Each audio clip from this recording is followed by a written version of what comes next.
Pastor Ed here with Daily Devotions for Friday, April the 12th, 2024. We've been looking at that Acts 1 passage that we had this past Sunday.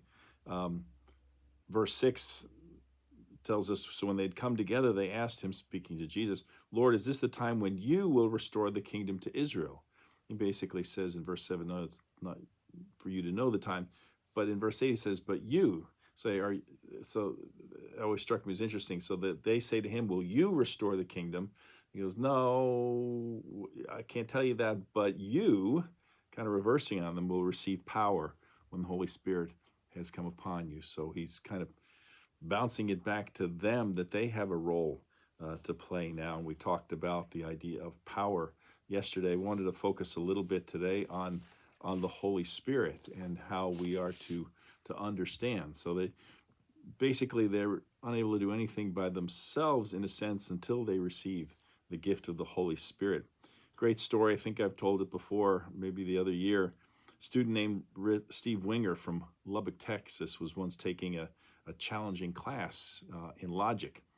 The course and the teacher were known for very exacting and demanding examinations, and the final exam was looming. The professor mercifully told the class, however, that each student would be permitted to bring in a single 8.5 by 11-inch sheet with as much information as they could put on that one sheet for help during the test.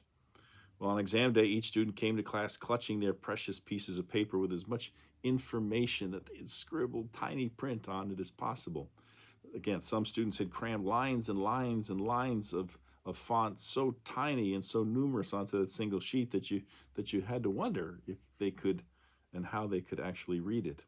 But Steve walked in with a single sheet of blank paper, but also a friend who was a senior student and who had received an A previously in logic. So Steve bent down, he placed that single blank sheet of paper on the floor next to his desk, and his expert friend then stood on that piece of paper. When the professor noticed the extra body in the room, asked what he was doing, Steve piped up, well, you said that we could bring in whatever we could fit onto a single piece of paper for help on this test. Well, this is my help, and he can fit on the paper here. So he had followed the instructions to the letter, and what could the professor say?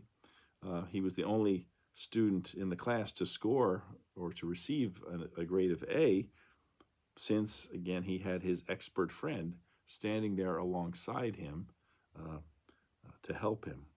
Well, as Bobby Scobie writes, the Holy Spirit is kind of like that friend, standing alongside of us, supporting us, guiding us. A name for the Holy Spirit that is not used much is the Greek word paraclete, and it comes from two words that basically mean to call alongside. Sometimes that word paraclete is described as advisor, counselor, helper, and so I often think of how lawyers who stand beside their client in a courtroom in much the same way are often called counselor. Counselor, have your client please stand up, or whatever the judge might say. I'm thinking of, I've been watching a lot of Perry Mason at 11 o'clock at night on MeTV, I guess. I was thinking of that. So, in one sense, the Holy Spirit is like having that counselor, having that person beside us to stand alongside of us.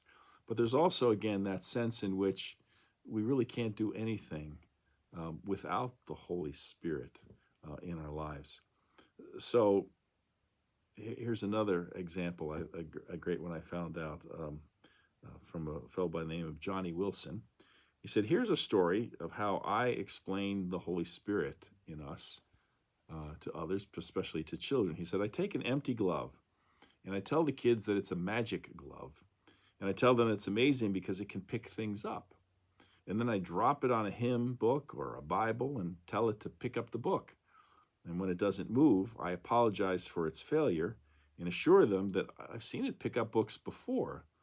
And so I suggest it might be too heavy, so I move it to a smaller book. And when it still doesn't work, I move to a piece of paper.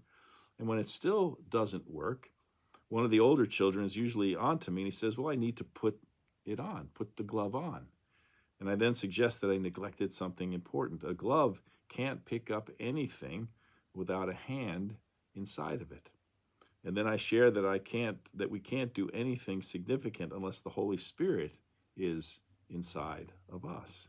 Just as the glove can do things with my hand inside it that it cannot do by itself, so we need the Holy Spirit in order to do things. You will receive power, said Jesus, when the Holy Spirit has come upon you.